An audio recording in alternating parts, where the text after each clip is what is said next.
Alright kids, today on Louisiana Beer Reviews we are looking at the Merry Christmas and Happy New Year. Our special friends from Anchor Steamin'?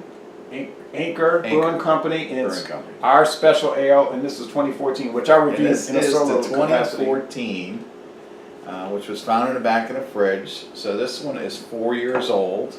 I don't know what the alcohol per volume is on this, because they change them every year, don't they? This the year recipe changes every red year. Label. So this is coming from your beer museum. Yeah. Merry Christmas and Happy New Year. Our special ale was introduced in 1975, and they've made it every year since then. And they put a different fir tree every year. And the recipe has changed every year. Not a lot, probably a little bit. Kind of like Abita does. Abita copied that with their Christmas beer. Yeah, that's what I heard. 5.5% alcohol. The Abita this year, I believe, is 6 something. So this is 5.5. I don't know if it held up. We're gonna find out. I don't either, but I will let you know that this has been in the fridge for 4 years. I forgot to bring my uniform with my cap and my shirt, my fixation. So 4 years. Let's see if it fizzes. Ooh, it popped. There's smoke coming off of it. Wow, water vapor, baby. Whoa. It's the color I expected. There will be no swish and pour in this. I'll do it for my sample. I'll go there. Leave some so I can swish them. Oh, That is baby. enough to swish and pour. That's Oh, at least 2 ounces. I said, oh, baby, because of what I saw. The dregs, the dregs. Now, when I tried this, it reminded me of liquid fruitcake. And at the time, I wasn't really like. And someone wanted me to eat fruitcake with her tonight, but I didn't want any since I had just eaten other stuff. I want to put this on display here for you. So this year's? Yeah, here's the 2018. Yeah, you can see there's slight differences in the labels. I happened to see this one. I wasn't gonna buy it again because and you see the trees are different on it, but I was able to pick this up as a single, which is the new thing now. You can buy singles everywhere. Yeah, if I You go don't to have Trader to. Joe's, I'm getting a single. Good. Okay, so like I said, when I tried Wait this, a minute, time out. Are you mocking me? no, All right. just yeah, you're finally gonna go to Trader Joe's. No, I just said I went to Trader Joe's 2 weeks ago. They didn't have it. You think I wouldn't have bought it? All right. Look at this head. Yeah. It's beige. 4 years in the fridge. It's still got carbonation to it. It's like a nut brown ale. It's Yeah. thin. It still smells like fruitcake, but to me, when it's sitting for 4 years like this, everything's kind of melds together. So now I'm getting kind of like a maple with spice. Remember that Seinfeld episode? They kept regifting fruitcake because nobody wanted it, and they just kept giving it to each other. Yeah, eventually it just starts to taste. Okay, so I'm going to go ahead I don't know and why you dive did in and taste this. You said this is 5.5? I like fruitcake. Okay. Yeah. I like good fruitcake. Well, yeah. I don't like bad fruitcake. I don't think. All right. All right. 5.5. Huh. Seemed like it kind of went dead. No, it's there. And I'm Tastes tasting like raisins. piney. You're not getting the pine? Fine. Almost like a Christmas tree. The fruit kind of melds Maybe they into... use fruit spruce tips in it. They could. I don't know. The fruit from the fruit cake is kind of melds into like one little flavor. So I'm getting some kind of a raisin, but it's more like prune. Prune juice. It's very close to prune juice. I like prune juice, and I like prunes, but not too much. Giant raisins. Right.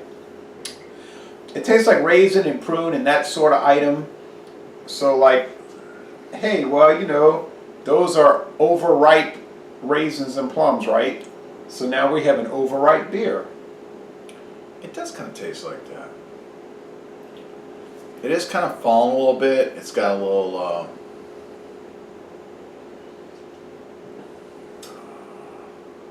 It just like it lost its vibrancy, you know. Yeah, The first year, it's got kind of a like a dead note to it. That's what I was just. I mean, I was looking for the right word. I don't know how else to describe it, but it just gets to where there should be something else there that's just not there. So the sweetness is totally gone. What we left with is pininess, pruniness. So. Whew! The 2018 is 6.9. Oh wow. I bet that would hold up better. Yeah. But mine won't because I'm gonna drink mine. I'm going to Trader Joe's. I'm going to Trader Joe's. Woo! Yippee! Yippee ki yay! All right. I don't know what that just was.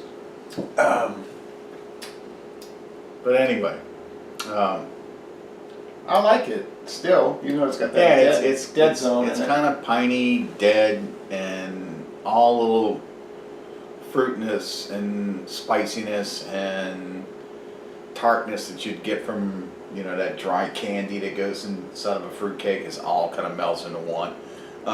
It's kind of like the graham cracker crust that you normally get from this is kind of fell apart. It's kind of like dried spices that kind of went old, maybe also. It's still good.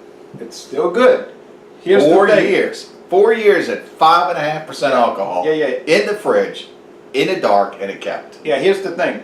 It does have some of those detriments we're describing, but 4 years in, it still tastes really good. It has flavor, and it's not totally dead. We said it had a dead note. It's not totally dead. So this goes to show you can age it. Yeah. And this one would probably do much better because this goes to show you that if you're going to age something with low alcohol and you had a really great body, you're going to have to age it in a fridge. You're going to have to have a cold, or you live up north and you got a dark cellar. environment. Yeah, like a cellar. You'll have to cellar it. So. I don't guess I should score it because it wouldn't be fair. No. No, I'm not going to give it a score either. I'm just going to say it's enjoyable. Except I think it tastes excellent. Now you can translate that. And it's crisp. The finish is. I don't know where you're getting all that from. Are you okay? Bread crust. Do we need to call 911? Bread crust. Okay, I thought maybe you were having a heart attack. No, I feel it's like a feeling of bread crust down. Oh, definitely. That's the gram. The grams kind of fell out. Yeah. So I'm sorry I interrupted you. But No, that's fine. It just caught me off guard, that bread crust. Yeah. It would be interesting if one of our local brewers would go on the ideas of something like this and make a bread pudding beer. There's a challenge to any one of you local brewers in the New Orleans area to make a bread pudding beer. A bread pudding beer and make a custard pie beer, doggone it. Like those Hubic custard pies they used to make. Or creme brulee. Creme brulee. Yeah. But I say custard pie. Okay. Now that we close out the extravaganza, stay tuned because there are more beers, I do believe, coming from your beer museum. Cellar. We don't really have cellars here, but it's our storage facility area. We have climate-controlled dark closets that see no light and are kept at least 70 degrees year-round. I should make a video. It is incredible and almost beyond belief. But believe me, it is not beyond belief because if you saw it, you would believe it since you'd be looking at it. All right, anyway, I said it was excellent. You know how to translate that score. I'm going to end this review by saying, y'all come on down to Jefferson Parish, Louisiana. Any last words? Delicious. Get ready for the museum. It's coming. I'm looking at the museum over here. Yeah. And here. Yeah. It's kind of all over the place.